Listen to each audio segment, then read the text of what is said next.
BJP Bihar में तैयारी कर रही है, लेकिन नजर नीतीश कुमार पर भी है। नीतीश 24 तारीख को एक अग्नि परीक्षा से गुजरने वाले हैं।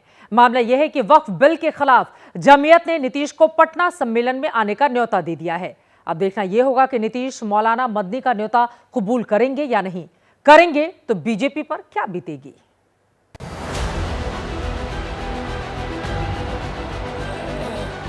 दिल्ली में संविधान संरक्षण सम्मेलन कार्यक्रम में मजमा जुटा चुकी जमीयत उलेमा-ए-हिंद 24 नवंबर को पटना में दस्तक देने वाली है। कार्यक्रम का नाम भले ही संविधान संरक्षण हो, लेकिन कोशिश वक्फ विधेयक के खिलाफ सियासी लामबंदी की है और पटना में अतिथि की कुर्सी नीतीश कुमार के लिए लगा दी गई है। बिहार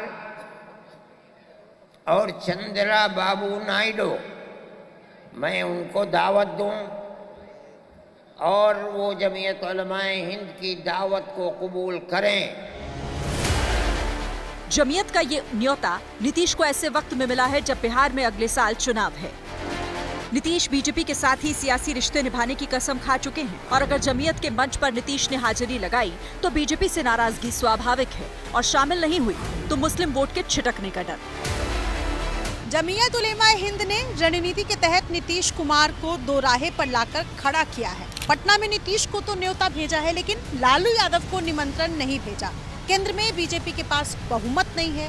नीतीश कुमार और चंद्रबाबू नायडू जैसी सहयोगियों पर निर्भर है, लिहाजा नीतीश के जरिए केंद्र सरकार पर दबाव बनाने की कोशिश है।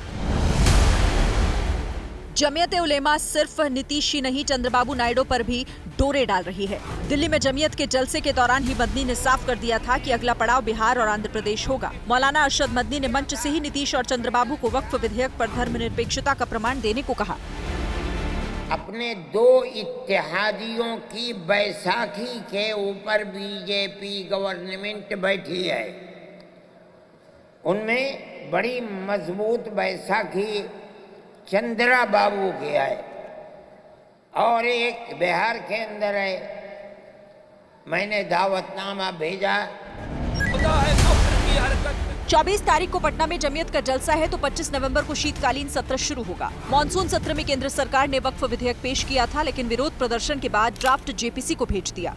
जेपीसी में लगातार चर्चा के बाद उम्मीद जताई जा रही है कि केंद्र सरकार शीतकालीन सत्र में वक्फ विधेयक पेश कर सकती है।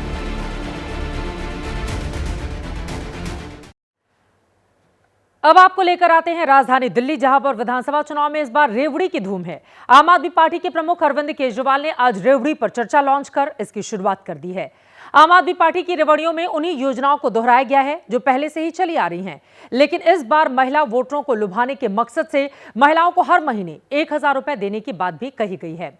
आपको बताते चले केजरीवाल की 6 फ्री रेवड़ी कौन कौन सी हैं, उसके पहले सुन लीजिए अरविंद केजरीवाल को। ये 6 सुविधाएं हैं जो हमने दिल्ली की जनता को दिल्ली की जनता के पैसे से दी हैं। बीजेपी कहती है ये मुफ्त की सुविधाएं बंद होनी चाहिए।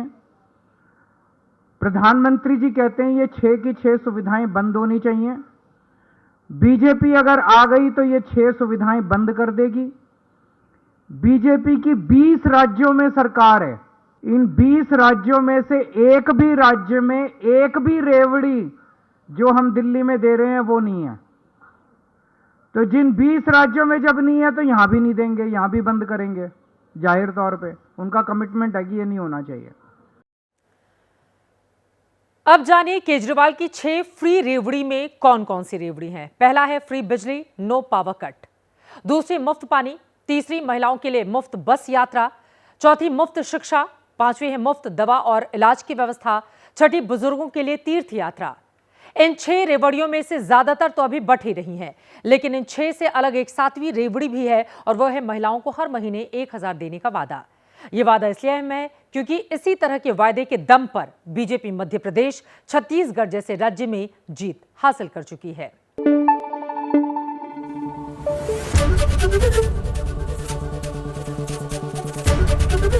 एबीपी न्यूज आपको रखे आगे।